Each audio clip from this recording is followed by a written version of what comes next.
2012 और 2026 के बीच में देश ने दो ऐसे बड़े हादसे देखे, ऐसी बड़ी घटनाएं देखी जिसने इस पूरे डिस्कोर्स को एक नई दिशा देने का काम किया। पहला, आज से ठीक 10 साल पहले जनवरी का ही महीना था, हैदराबाद सेंट्रल यूनिवर्सिटी में रोहित वेमुला का इंस्टीट्यूशनल मर्डर। और उसके बाद 2019 में मुंबई की एक मेडिकल यूनिवर्सिटी में एमबीबीएस की पढ़ाई कर रही शेड्यूल ट्राइब से बिलोंग करने वाली पायल तडवी की मौत। इन दोनों घटनाओं के बाद ये मामला 2019 में ही सुप्रीम कोर्ट पहुंचा और उसके बाद over the period of time supreme court ने दिशा निर्देश दिए यूजीसी को, विशेषकर पिछले 2 सालों में, और 13 जनवरी 2026 को फाइनली यूजीसी ने ये गाइडलाइंस रिलीज की।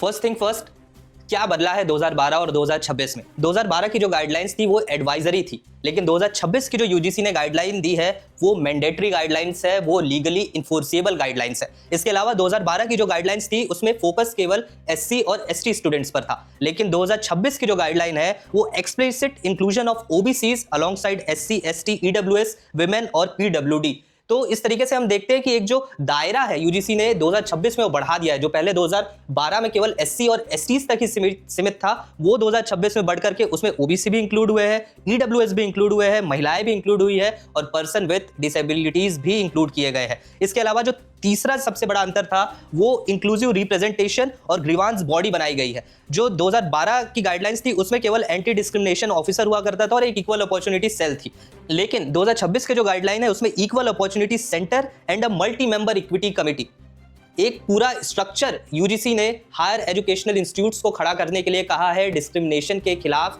लड़ाई लड़ने के लिए।